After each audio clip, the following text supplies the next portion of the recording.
సంగమేశ్వర బసమేశ్వర కావాలన్నా, కాళేశ్వరం పనులు పూర్తి కావాలన్నా, కడుపు నిండా మళ్ళీ నీళ్లు రావాలన్నా, కరెంటు మంచిగా రావాలన్నా ఈ ప్రభుత్వాన్ని మెడలు వంచాలి.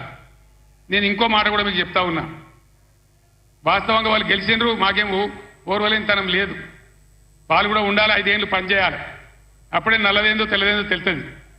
కానీ ముఖ్యమంత్రి మాట్లాడే మాటలు చూస్తే, సభలలోనే వణుకుడు చూస్తే తిరగబడ్డ జనం తెలంగాణలో.